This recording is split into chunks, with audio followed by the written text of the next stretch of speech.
বিসমিল্লাহির রহমানির রহিম। আসসালামু আলাইকুম। সম্মানিত দর্শক মণ্ডলী, বরাবরের মতোই সিএই হোম ডিজাইন চ্যানেলের পক্ষ থেকে আপনাদেরকে জানাচ্ছি আন্তরিক শুভেচ্ছা এবং অভিনন্দন। সম্মানিত দর্শক, আপনারা স্ক্রিনে যে ড্রয়িংটি দেখতে পাচ্ছেন, এই ড্রয়িংটি নিয়ে মূলত আজকে আলোচনা করতে চলেছি। আজকে মূলত আমরা তিনতলা বিশিষ্ট একটা বাড়ির ড্রয়িং নিয়ে আলোচনা করব। সম্মানিত দর্শক মণ্ডলী, তিনতলা বিশিষ্ট যে বাড়িটি, এই বাড়িটির এলিভেশনটা মূলত এখানে দেখানো আছে। আর আমরা যে ফ্লোর প্ল্যান আছে, এখানে তিনটি ফ্লোর মূলত তিন ধরনের, অর্থাৎ গ্রাউন্ড ফ্লোর একরকম, ফার্স্ট ফ্লোর এক ধরনের, আর টিপিক্যাল ফ্লোরটা মূলত দুইটা ইউনিটে ডিভাইডেড করা হয়েছে। সম্মানিত দর্শক মণ্ডলী, আপনারা এই ধরনের ফ্লোর প্ল্যান যদি আমাদের এই চ্যানেলের মাধ্যমে পেতে চান, তাহলে অবশ্যই চ্যানেলটি সাবস্ক্রাইব করে রাখবেন এবং পাশে থাকা বেল বাটনটি অন করে অল অপশনে চাপ দিতে ভুলবেন না। এবং সম্মানিত দর্শক মণ্ডলী, আপনারা যদি আমাদের মাধ্যমে ড্রয়িং করিয়ে নিতে চান, তাহলে স্ক্রিনে দেখানো যে নাম্বারটি আপনারা দেখতে পাচ্ছেন, এই নাম্বারে যোগাযোগ করে আমাদের সাথে আপনারা বিল্ডিং এর ফ্লোর প্ল্যান নিতে পারবেন।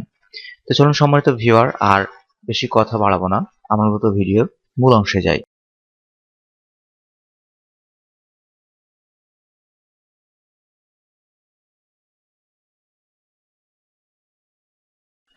সম্মানিত দর্শক মণ্ডলী, আপনারা স্ক্রিনে যে ড্রয়িং গুলো দেখতে পাচ্ছেন, এটি মূলত আমাদের ground floor plan. Ground floor প্ল্যানে আমরা কি দেখছি, এখানে যে গ্রাউন্ড ফ্লোর প্ল্যান দেওয়া আছে, গ্রাউন্ড ফ্লোর প্ল্যানের ফ্রন্ট সাইডের দিকে মূলত দুইটা স্টেপের একটা সিঁড়ি দেওয়া আছে। সিঁড়ির পর থেকে এখানে মূলত গোডাউন রাখা হয়েছে। এখানে চাইলে এখানে র্যাম্প ব্যবহার করে গোডাউনের মধ্যে প্রবেশ করা যাবে। আর পাশে আমাদের এখানে একটা দোকান রাখা হয়েছে। এখন আমাদের এটা হচ্ছে ground floor plan. Ground floor প্ল্যানে এখানে গোডাউন রাখা হয়েছে, যে গোডাউনের লম্বা যে মেজারমেন্ট সেটা দেওয়া হয়েছে 42 ফিট 9 ইঞ্চি। আর এখান থেকে এই মেজারমেন্টটা পাচ্ছি হচ্ছে 13 ফিট 8 ইঞ্চি। আর পিছনের দিকে সিঁড়িঘরের পাশ থেকে এখানে পাচ্ছি হচ্ছে 9 ফিট 5 ইঞ্চি মতো একটা জায়গা।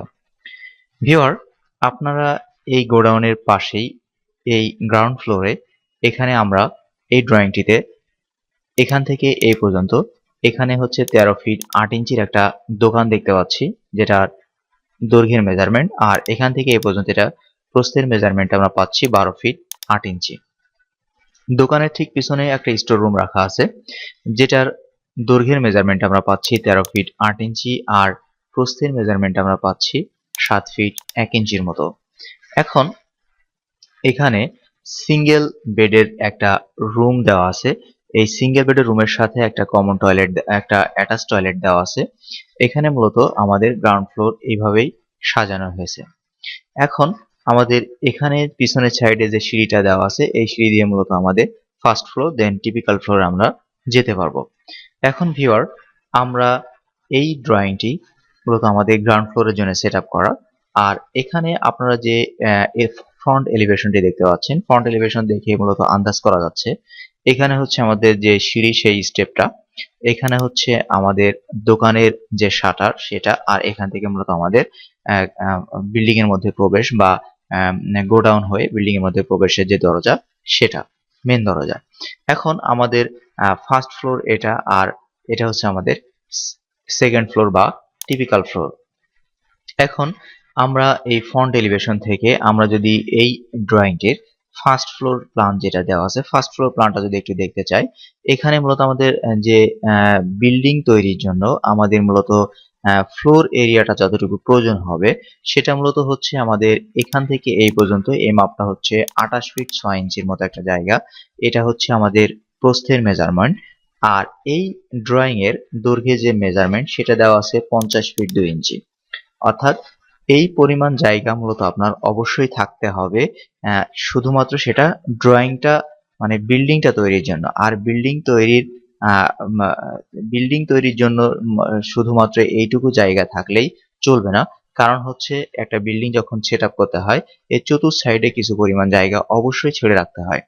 তা না হলে বিল্ডিংটা পরবর্তীতে বিল্ডিং এর প্লাস্টার, রিপেয়ারিং, রং করা, বিভিন্ন কাজে বিল্ডিং এর জন্য অসুবিধার সৃষ্টি তৈরি হয়। এই জন্য আরেকটা অসুবিধা হচ্ছে বিল্ডিং এর আলো বাতাসের একটা অসুবিধা তৈরি হয়। এখন যদি একটা বিল্ডিং এ বসবাসের জন্য একটা ভালো পরিবেশ সৃষ্টি করতে হয়, তাহলে বিল্ডিং এর চারিদিকে বা চতুর্দিকে অবশ্যই যে রিকোয়ারমেন্ট দেওয়া আছে জায়গা ছেড়ে দেওয়ার, পৌরসভার রুলস অনুযায়ী কিছু জায়গা ছেড়ে দেওয়ার নিয়ম আছে, বা ঢাকা সিটির মধ্যে রাজুকের নিয়ম অনুযায়ী যে জায়গা ছেড়ে দেওয়ার কথা বলা আছে সেই অনুযায়ী বিল্ডিংটা ছেড়ে দিলে, সেই অনুযায়ী জায়গা যদি ছেড়ে দেওয়া হয় তাহলে বিল্ডিং এর সৌন্দর্যটা বৃদ্ধি পায়, প্লাস বিল্ডিং এর বসবাসের জন্য আরামদায়ক হয়, প্লাস বিল্ডিং এর মধ্যে আলো বাতাসের তো একটা সুবিধা আছেই। এখন আমরা যে ফার্স্ট ফ্লোর যে প্ল্যানটি দেখতে পাচ্ছি, এখানে ফার্স্ট ফ্লোর প্ল্যানে আমরা দুই দেখতে পাচ্ছি। ফার্স্ট ফ্লোর প্ল্যানে সিঁড়িঘর থেকে উঠেই আমরা যে ড্রয়িং স্পেসটা দেখতে পাচ্ছি, এখানে ড্রয়িং স্পেসের মেজারমেন্ট দেওয়া আছে এখান থেকে এই পর্যন্ত। এটা পেয়ে যাচ্ছি 20 ফিট 3 ইঞ্চির মতো। আর এই মেজারমেন্টটা যদি এখান থেকে এই পর্যন্ত ধরা যায়, সেটা পেয়ে যাচ্ছি 12 ফিট 5 ইঞ্চির একটা মেজারমেন্ট। এখন এই ড্রয়িং রুমের সামনের দিকে আরেকটা মেজারমেন্ট দেওয়া আছে, যেটার মাপ পেয়ে যাচ্ছি 12 ফিট 10 ইঞ্চির মতো। আর এই মাপটা যদি এখান থেকে ধরা যায় এই পর্যন্ত, সেটা পেয়ে যাচ্ছি 16 ফিট 5 ইঞ্চির একটা মেজারমেন্ট। এখন এটা আমাদের ড্রয়িং রুম, ড্রয়িং রুমের ঠিক পাশেই আমাদের একটা ডাইনিং স্পেস রাখা আছে আলাদাভাবে, যেটার এখান থেকে যদি এই পর্যন্ত মাপটা ধরা যায় সেই মাপটা পাচ্ছি 9 ফিট 5 ইঞ্চি। আর এখান থেকে যদি এই পর্যন্ত মাপ ধরা যায় সেটা পাচ্ছি 11 ফিটের মতো। এখন সম্মানিত ভিউয়ার, আমরা এই ডাইনিং স্পেসের ঠিক সাথেই এই পাশে কর্নারের দিকে আমাদের একটা কিচেন রাখা আছে। কিচেনের মেজারমেন্টটা হচ্ছে এখান থেকে এই পর্যন্ত, এই মাপটা আমরা পাচ্ছি 9 ফিট 5 ইঞ্চি। আর এখান থেকে এই পর্যন্ত যে মেজারমেন্ট সেটা আমরা পাচ্ছি 8 ফিটের মতো একটা মেজারমেন্ট। এখন এই কিচেনের ফ্রন্ট সাইডের দিকে কিচেনের এখানে একটা জানালা দেওয়া আছে, এখানে মূলত দরজা। এই কিচেনের সাথে একটা বেলকনি রাখা আছে, এই বেলকনিটার এখান থেকে এই পর্যন্ত এই চওড়ার যে মাপ সেটা হচ্ছে 9 ফিট 5 ইঞ্চি। আর বেলকনির এখান থেকে এই পর্যন্ত যেটুকু ক্যান্টিলিভার ঝোলানো আছে সেটা হচ্ছে 3 ফিট 8 ইঞ্চি।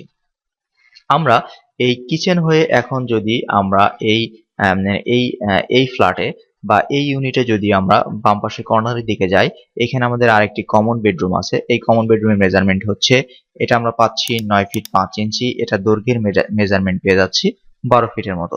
এই কমন বেডরুমের সাথেও আমাদের কিন্তু এখানে একটা বেলকনি রাখা আছে, যেটার মেজারমেন্ট হচ্ছে 9 ফিট 5 ইঞ্চি। আর এখান থেকে এদিকে মেজারমেন্ট হচ্ছে 3 ফিট 8 ইঞ্চির মতো। এখন আমাদের ফ্রন্ট সাইডের দিকে যে দুইটি রুম আছে, ফ্রন্ট সাইডের দিকে দুইটা রুমের মধ্যে এখানে যে রুমটা দেখতে পাচ্ছি এই রুমটার মেজারমেন্ট, এটা কমন একটা রুম, কমন বেডরুম। এই কমন বেডরুমের মেজারমেন্টটা এখানে দেওয়া আছে 13 ফিট 8 ইঞ্চি হচ্ছে এটা দৈর্ঘ্যের মেজারমেন্ট। আর এখান থেকে এই দিকে মূলত প্রস্থের মেজারমেন্ট হচ্ছে 12 ফিট মতো। এখন এই কমন বেডরুমের সাথে একটা অ্যাটাচ টয়লেট রাখা আছে, যেটা 7 ফিট বাই হচ্ছে 4 ফিটের। এখন এই অ্যাটাচ টয়লেটের সাথে আমাদের ড্রয়িং ডাইনিং এর সাথে কিন্তু আরেকটা আমাদের কমন টয়লেট রাখা আছে, যেটা 7 ফিট বাই 5 ফিটের একটা কমন টয়লেট। আর বাম দিকে কর্নারের দিকে আমাদের একটি মাস্টার বেডরুম রাখা আছে, যে মাস্টার বেডরুমের মেজারমেন্ট আমরা পেয়ে যাচ্ছি 13 ফিট 8 ইঞ্চি। আর এটার প্রস্থের মেজারমেন্ট আমরা পাচ্ছি 12 ফিটের মতো। এখন এই মাস্টার বেডরুমের সাথেও আমাদের একটা অ্যাটাচ টয়লেট রাখা আছে, যেটার দৈর্ঘ্যের মাপ হচ্ছে 7 ফিট আর প্রস্থের মেজারমেন্ট হচ্ছে 4 ফিটের মতো। এখন এই মাস্টার বেডরুমের সাথেও আমাদের ফ্রন্ট সাইডের দিকে একটা বেলকনি রাখা আছে, প্লাস হচ্ছে কমন বেডরুমের সাথেও একটা ফ্রন্ট সাইডের দিকে বেলকনি রাখা আছে। দুই বেলকনির মাঝখানে একটা যে গ্যাপ তৈরি আছে, এই গ্যাপটা হচ্ছে 2.5 ফিটের একটা গ্যাপ। এখন আমরা হচ্ছে এটা হচ্ছে আমাদের যে ফার্স্ট ফ্লোর প্ল্যান সেটি। সম্মানিত ভিউয়ার, এখন আপনারা যদি এই ড্রয়িংটা শুধুমাত্র একতলার জন্য করতে চান তাহলে শুধু আপনারা এইভাবেই সেট আপ করতে পারেন। আর যদি মনে করেন যে না, ডিভাইডেড করে করবেন, যে প্রত্যেকটা তালায় 2টা করে ইউনিট হবে, তাহলে সেটা যদি তৈরি করতে হয় সেটা আমাদের যেতে হবে এই যে সেকেন্ড ফ্লোর প্ল্যান, বা আমাদের যেটা হচ্ছে আমাদের উপরে যে তালাটা হবে অর্থাৎ সেকেন্ড ফ্লোরটা, সেটা মেজারমেন্ট আমরা এইভাবে পেয়ে যাচ্ছি। সিঁড়িঘর থেকে উঠেই আমরা দুই পাশে 2টা ইউনিট পেয়ে যাচ্ছি। তো প্রত্যেকটা ইউনিটে মূলত 2টা করে রুম আছে। এক একটা ইউনিটে আমরা ধরলাম যে আমরা যে কোনো একটা ইউনিটে প্রবেশ করি, আমরা ডান পাশে ইউনিটটা যদি প্রবেশ করি সিঁড়িঘর থেকে এসে, এখানে আমরা পেয়ে যাচ্ছি 7 ফিট 3 ইঞ্চির একটা জায়গা, এখান থেকে এই পর্যন্ত, এখান থেকে এই পর্যন্ত। আর এখান থেকে যদি এই মাপটা ধরা হয় এই পর্যন্ত, সেটা হচ্ছে 16 ফিট 5 ইঞ্চির একটা মেজারমেন্ট। এখন আমাদের এই ডাইনিং স্পেসের মেজারমেন্ট যদি এখান থেকে এই পর্যন্ত একটা ধরা হয়, সেটা 13 ফিট 8 ইঞ্চির একটা মেজারমেন্ট আমরা পাচ্ছি। এখন আমাদের এই ডাইনিং স্পেসের সাথেই কিন্তু এখানে একটা কিচেন রাখা আছে, যেটার মেজারমেন্ট পাচ্ছি এখান থেকে এদিকে 6 ফিট আর এখান থেকে এদিকে মেজারমেন্ট 5 ফিটের একটা মেজারমেন্ট। এখন সম্মানিত ভিউয়ার, আমরা এই ডাইনিং স্পেসের সাথে মূলত এই ইউনিটগুলো সেট আপ করা হয়েছে এইভাবে, যেটা এই ড্রয়িংটা যেই বাড়িওয়ালার যেই মালিকের এই ড্রয়িংটা, অর্থাৎ আমাদের যে ক্লায়েন্টের এই ড্রয়িংটা তৈরি করে দেওয়া হয়েছে, তিনি মূলত চেয়েছে যে আমার উপরের তলায় প্রত্যেকটা ইউনিটে একটি করে টয়লেট থাকতে হবে। সে অনুযায়ী মূলত একটি করে টয়লেট রাখা হয়েছে। আসলে বর্তমান প্রেক্ষাপটে বর্তমান সময়ে একটি করে টয়লেট আসলে রাখা হয় না, কিন্তু কার্যভেদে বা কিছু কিছু ক্ষেত্রে সেটা রাখাও হয়ে যায়। কারণ এখানে আমরা ফ্রন্ট সাইডের দিকে দেখছি আমাদের একটা মাস্টার বেডরুম আছে। এই মাস্টার বেডরুমের মেজারমেন্ট হচ্ছে, আমরা যদি দেখি, এটা দৈর্ঘ্যের মেজারমেন্ট পাচ্ছি 13 ফিট 8 ইঞ্চি, আর প্রস্থের মেজারমেন্ট পেয়ে যাচ্ছি 12 ফিট। এখন এই মাস্টার বেডরুমের ঠিক সামনের দিকে আমাদের একটি বেলকনি রাখা আছে, যেটা 12 ফিট 6 ইঞ্চি বাই 4 ফিট। এখন আমরা যদি মাস্টার বেডরুম থেকে বের হয়ে পিছনের দিকে যে একটা কমন বেডরুম আছে, কমন বেডরুমের মেজারমেন্টটা দেখি। কমন বেডরুমের মেজারমেন্ট আমরা পেয়ে যাচ্ছি এখান থেকে এইদিকে 9 ফিট 5 ইঞ্চি, আর দৈর্ঘ্যের মেজারমেন্ট পাচ্ছি 12 ফিট। কমন বেডরুমের ঠিক সাথেই আমাদের একটা বেলকনি রাখা আছে, যেটা 9 ফিট 5 ইঞ্চি বাই 3 ফিট 8 ইঞ্চি। আমরা দেখতে পাচ্ছি আমাদের এখানে এই ড্রয়িংটাতে যে ফার্স্ট ফ্লোর বা সেকেন্ড ফ্লোর বা গ্রাউন্ড ফ্লোর যেটা দেওয়া আছে, সেটা হচ্ছে আমাদের এটার ফ্রন্ট এলিভেশন যদি আমরা দেখি, তাহলে আমরা মোটামুটি ক্লিয়ার হয়ে যাব যে আমাদের বাড়িটার ফ্রন্ট সাইড দিকটা কেমন হবে। এখানে ফ্রন্ট সাইড দিকে আমাদের নিচে এখানে আমাদের বিল্ডিং এর প্রবেশের যে মেইন গেট সেটা থাকবে গোডাউন হয়ে, আর এখানে হচ্ছে বাম দিকে হচ্ছে আমাদের একটা শাটার দেওয়া আছে, যেটা মূলত দোকানে যে শাটার সেটা। আর আমাদের দুই পাশে আমাদের দুইটা করে রুম আছে, প্লাস হচ্ছে বেলকনি সহকারে। তো এই হচ্ছে আমাদের এই ড্রয়িংটা নিয়ে যে আলোচনা সেটা ছিল। সম্মানিত দর্শক মন্ডলী, আপনারা এই ধরনের ভিডিও যদি নিয়মিত পেতে চান, তাহলে চ্যানেলটি অবশ্যই সাবস্ক্রাইব করে রাখবেন এবং পাশে থাকা বেল বাটনটি অন করে অল অপশনে চাপ দিতে অবশ্যই ভুলবেন না। আর যারা অলরেডি সাবস্ক্রাইব করে রেখেছেন তাদেরকে অসংখ্য ধন্যবাদ। সম্মানিত দর্শক মন্ডলী, আজকের মতো ভিডিও এখানে শেষ করছি। সকলে ভালো থাকবেন। আল্লাহ হাফেজ।